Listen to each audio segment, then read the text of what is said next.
गुरुजी, एक मेरा प्रश्न है कि भक्ति करना पाप है? किसने बोला आपको? लोग तो यही मानते हैं कि भक्ति करता है जो वो पागल है। नहीं, वो कहने वाली वो मूर्ख पाप है। है। वो मूर्ख लोग हैं तो उसमें उनका भी दोष नहीं है, वो खुद मूर्ख है। भक्ति करना तो भक्तों का, जिस पर भगवान की कृपा होती है वही कर सकता है भक्ति, बाकी सब कहाँ कर सकते हैं। गुरुजी, कृपया आप गुरुकुल में रख लीजिए ना। कैसे नहीं कह रहे, सच्ची कोई परिस्थिति है घर में, हम नहीं रह सकते। कोई बात नहीं।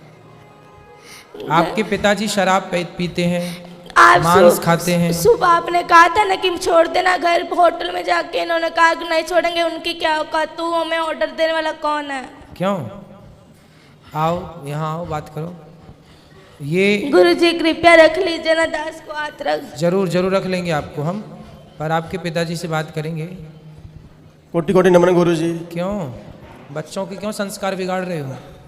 ये आपका बेटा है? हाँ जी। तो क्यों शराब नहीं छोड़ रहे हो आप? छोड़ देंगे गुरुजी। और आपका बेटा बता रहा था कि आप उसे पूजा पाठ भी नहीं करने देते हो। गुरुजी सारे दिन पूजा पाठ करता रहता है, सुबह मंदिर चला जाता है, वहाँ सारा दिन रहता है, शाम को चला जाता है, 4 घंटे वहाँ रहता है। मैं कहा जितना उतना ही कर लो, ये सारा दिन करता रहता है, सारा दिन। पढ़ाई छोड़ दी, स्कूल नहीं जाता ये, पढ़ाई तो जाता नहीं है, 6 महीने हो गए जाता नहीं है स्कूल। बेटा स्कूल क्यों नहीं जाते आप?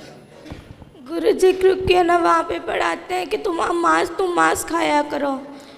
ऐसे स्कूल में क्यों पढ़ाए जहाँ मांस खाने की गुरुजी सिखा रहे हैं? वो ये इसलिए नहीं क्योंकि संतों को गालियाँ देते हैं कि संत पाखंडी, नीच, टकला टुकला, नहीं ऐसे। ऐसा कौन? भगवान को भी गालियाँ देते हैं ये। कौन?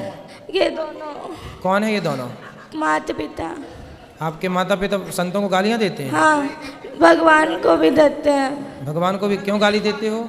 संतों को कहते, प्रेमानंद जी महाराज को इतनी गालियाँ देते हैं कि ये कहाँ से आ गया पागल, इस तरह गंदी गंदी गालियाँ देते हैं। गुरुजी प्लीज रख लीजिए ना दास। नहीं, हम रख लेंगे। क्यों गाली देते हो संतों को? मैं तो नहीं देता गुरुजी, ऐसे ही बोली जा रहा है। ये माँ तो मना कर रही है आपकी। पढ़ाई छोड़ देने जो इसको बोलते हैं भाई, हैं? ये पढ़ाई छोड़ दी है ना, जब इसको बोलते हैं हम भाई बेटा पढ़ाई क्यों छोड़ी तू?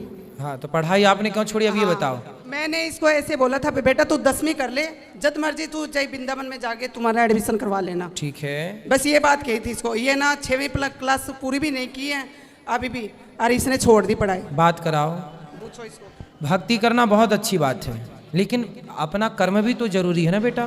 पढ़ाई लिखाई भी जरूरी है।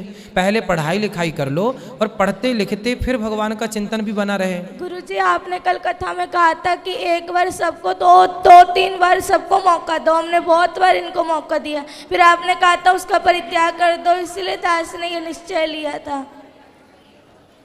ये दोनों बहुत ऐसे। माँ बाप को त्यागा नहीं जाता, माँ बाप को त्यागा नहीं जाता बेटा। ऐसे माँ बाप भी तो होने चाहिए ना जिनके ऐसा थोड़ा। तो ये माँ बाप अच्छे नहीं हैं? ये ना संतों को, दास को जो मर्जी कह दो पर संतों को कुछ ना कहो। वाह, कितना श्रेष्ठ विचार है बच्चे का।